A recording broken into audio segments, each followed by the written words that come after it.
Assalamualaikum warahmatullahi wabarakatuh. Kepada yang terhormat Ibu Siwi selaku dosen pengampu mata kuliah pengantar bisnis beserta teman-teman yang saya banggakan.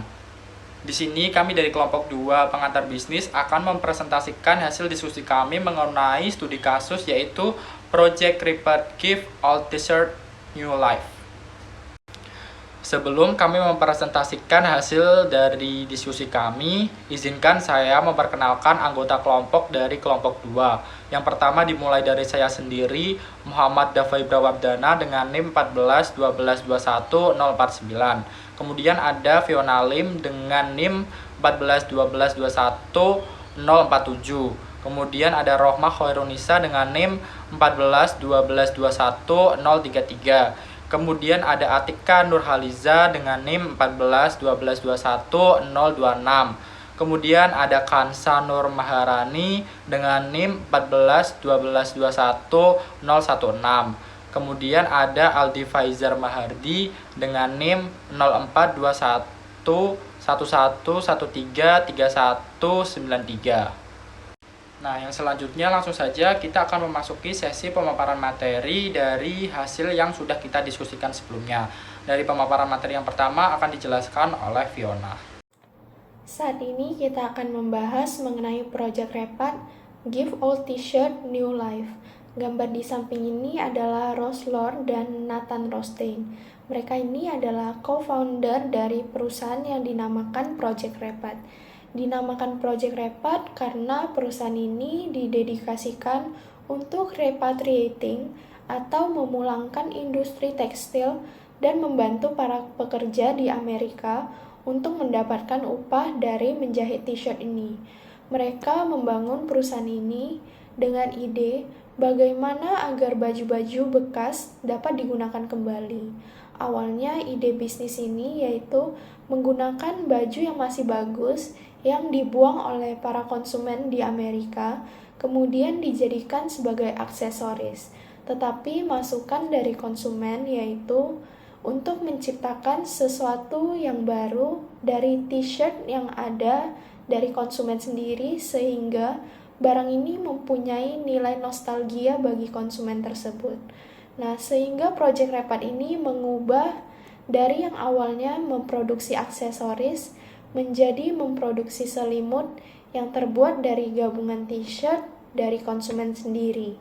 Nah, Project Repot ini telah dibangun sejak tahun 2012. Project Repot menjangkau para konsumennya melalui sosial media seperti Facebook, Twitter, YouTube, Pinterest, dan Instagram. Sehingga bisnis ini terus berkembang hingga saat ini. Project Repot telah mempekerjakan puluhan pekerja di Amerika dan memberikan manfaat bagi lingkungan di sekitarnya. Di sini saya akan menjelaskan tentang maksud dari foto di atas ini atau gambar di atas ini. Gambar di atas ini adalah gambaran hasil dari Project Repot yang mendaur ulang baju-baju dari konsumen yang tentunya juga masih bagus dan layak untuk dipakai, lalu dijahit dan dijadikan satu menjadi produk yang lebih bagus tentunya dan dijadikan sebagai selimut. Dan bisa dilihat pada gambar atas juga bahwa hasil tidak seperti daur ulang, bahkan seperti barang baru dan juga sangat-sangat layak untuk diperjualbelikan di khalayak umum.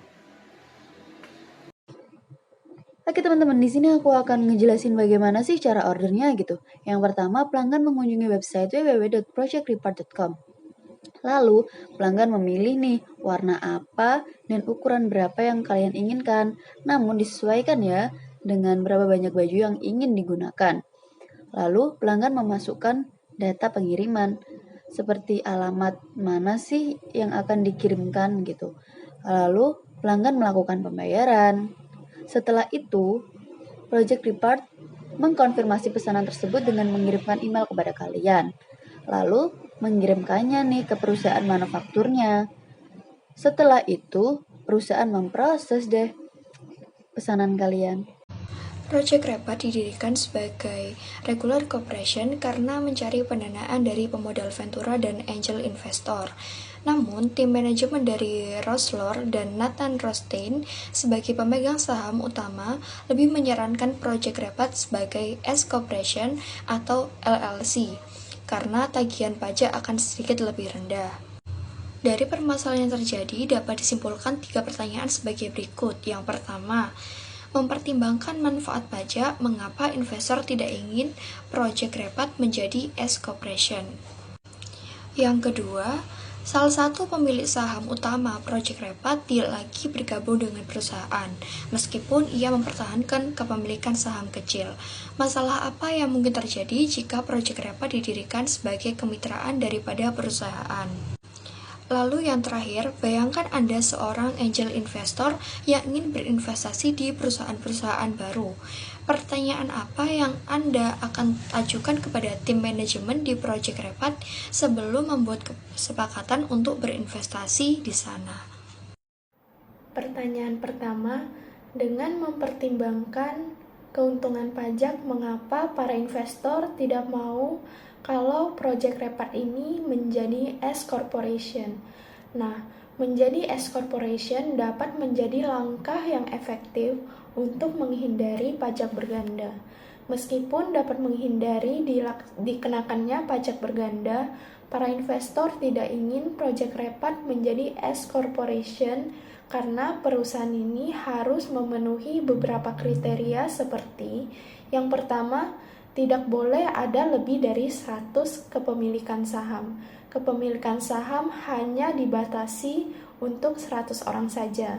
Batasan jumlah pemegang saham ini dapat memberatkan bisnis yang ingin berkembang pesat dan ingin menarik modal ventura. Yang kedua yaitu merupakan perusahaan domestik dan dilarangnya kepemilikan asing atau saham hanya boleh dimiliki oleh warga negaranya. Nah, peraturan ini membuat perusahaan tidak dapat menjangkau investor secara global. Yang ketiga yaitu kurang fleksibel dalam mengalokasikan pendapatan dan kerugiannya. Karena S Corporation terbatas pada satu kelas saham, akan sulit untuk mendistribusikan pendapatan dan kerugian kepada pemegang saham tertentu. Dalam S Corporation, distribusi ditentukan oleh kepemilikan saham. Baik, selanjutnya saya akan memaparkan jawaban dari pertanyaan nomor 2. Sebelum itu saya akan mengulangi kembali pertanyaan dari nomor 2 tersebut. Jika salah satu pemilik saham utama Project Repart tidak lagi bergabung dengan perusahaan, meskipun ia mempertahankan kepemilikan saham kecil, maka masalah apa yang mungkin terjadi jika Project Repart didirikan sebagai kemitraan daripada perusahaan? Nah, jawabannya adalah kemitraan merupakan suatu jenis bisnis di mana semua mitra bisnis mempunyai saham pada perusahaan tersebut.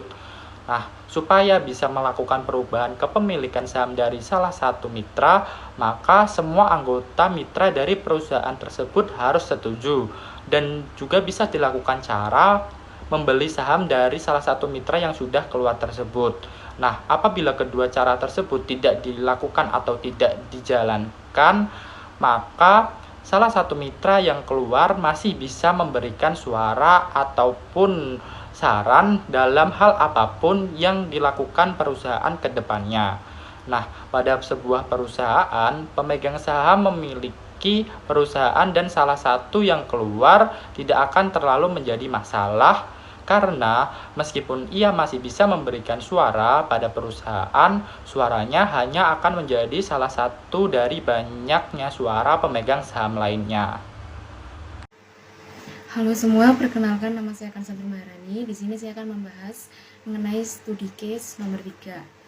Jika saya seorang investor dan ingin menanamkan saham pada perusahaan muda, maka pertanyaan apa yang akan saya ajukan kepada tim manajemen di Project Repart sebelum membuat keputusan akhir untuk berinvestasi di dalamnya? Yang pertama, saya akan bertanya tentang apa tantangan terbesar yang Anda hadapi dan bagaimana cara Anda mengatasinya. Yang kedua, apakah perusahaan Anda dapat mengikuti tren dan permintaan pasar untuk kedepannya. Yang ketiga, bagaimana cara Anda melihat gambaran perusahaan Anda nantinya pada 5 tahun ke depan. Terima kasih. Oke, sekian penjelasan dari kelompok kami. Bila ada salah kata kami mohon maaf, dan jika ada pertanyaan langsung komen di bawah ya. Thank you.